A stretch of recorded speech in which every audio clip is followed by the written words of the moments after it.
কাজে এগিয়ে আসুন। ধন্যবাদ মহাশয়। আমি মনে করি সমাজে আমরা পুরুষের মতো সমান অধিকার না পাওয়ার ফলে পিছিয়ে আছি।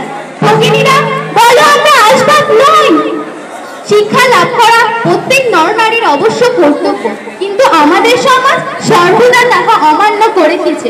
ভগিনীরা বলো আমরা আসবাব নই, জড় অলংকার রূপে লোহার সিন্ধুকে আবৃত থাকার বস্তু নয়। সকলে সমস্যায় বলো আমরা মানুষ। ধন্যবাদ।